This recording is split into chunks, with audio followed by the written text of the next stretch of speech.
2021년 3월 23일 발생한 초대형 컨테이너선 에버기브노의 수에즈 운하 좌초 사건은 일주일 가까이 운하의 통행이 불가능해지면서 엄청난 피해를 발생시켰습니다. 이집트 정부가 통행료 손실 등으로 수백억 달러, 민간 운행사가 수백억 달러에서 수천억 달러 이상의 손실이 발생해 천문학적인 손해배상 소송에 들어가 세계적인 이슈가 되었습니다. 당시 일부의 선박은 수에즈 운하가 건설되기 전의 항로인 희망봉을 돌아 운행했다고 하는데, 이 사건은 다시 한번 수에즈 운하의 중요성을 사람들에게 각인시켜 주었습니다. 희망봉을 돌아가던 항로를 최대 9,000km를 단축시킨 수에즈 운하. 이번 영상에서는 수에즈 운하의 탄생에 얽힌 사연을 찾아 역사 속으로 떠나봅니다.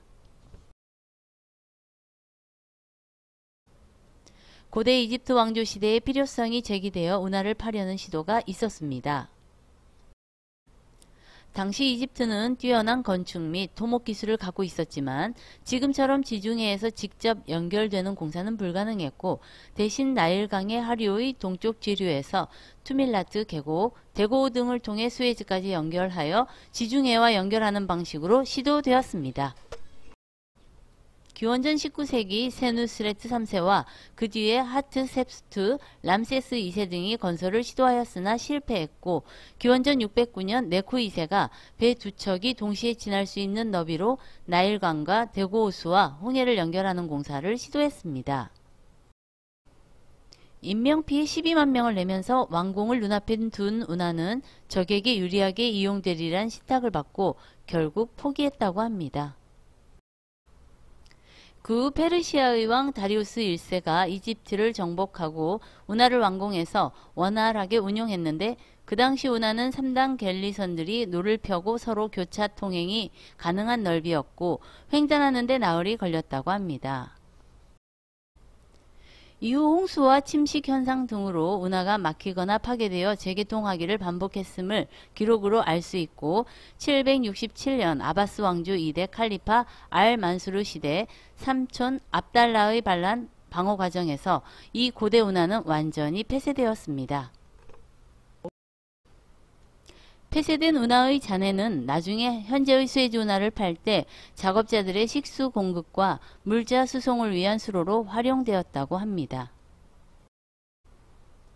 운하를 개통하려는 시도는 계속되어 16세기 오스만의 제상 소콜루 메흐메트 파샤가 다시 개통하려 했지만 계획 단계에서 불발되었고, 루이 14세나 나폴레옹도 운하 개설 조사를 했지만 포기했습니다.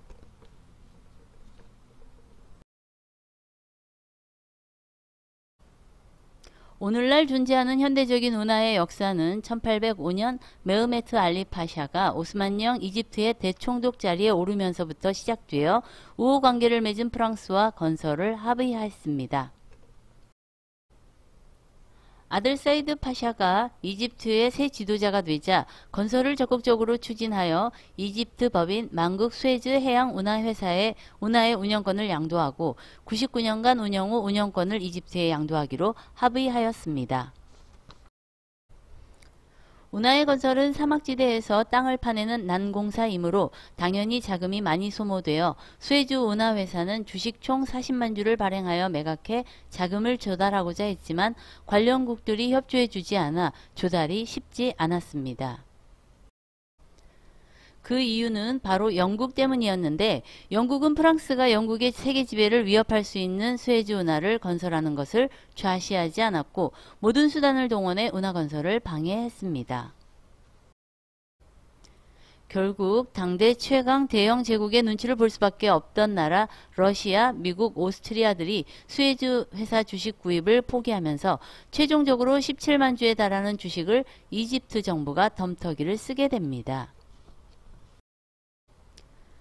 영국이 자금 조달 방해 외에도 임금 부족들과 수에즈 운하에 투입된 노동자들을 선동해 건설을 방해하자 결국 협상 끝에 수에즈 법인이 이집트 회사이며 이집트 소유이고 프랑스 정부에는 어떠한 권리가 없다는 최종 합의가 이루어진 끝에 공사 시작 10년 만인 1869년 11월 17일 수에즈 운하가 개통되었습니다. 이 과정에서 무려 9,000명이 넘는 노동자가 목숨을 잃었고 이 공사를 지휘한 페르디낭 드 마리 레셉스는 국제적 명성을 얻었지만 1880년 파나마 운하 공사에도 도전했다가 실패하고 몰락했습니다. 운하교통 불과 2년 만에 프로이센 프랑스 전쟁이 터졌는데 여기서 프랑스는 참패하게 됩니다.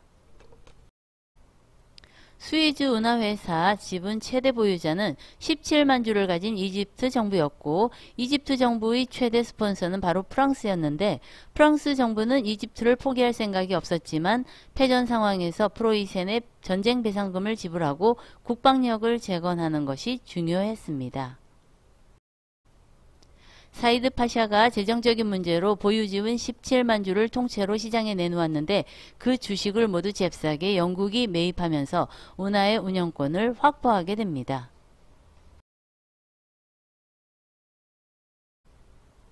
영국의 지배하에 있던 운하는 1960년대 제3차 중동전쟁에서 이스라엘이 시나이 반도를 점령하면서 한때 수에즈 운하가 전쟁의 경계선이 되어 폐쇄되기도 했는데 제4차 중동전쟁을 겪고 1970년대 말 이스라엘과 이집트 사이에 국교 정상화로 시나이 반도 전체가 다시 이집트에 귀속되면서 수에즈 운하는 비로소 이집트로 돌아갈 수 있었습니다.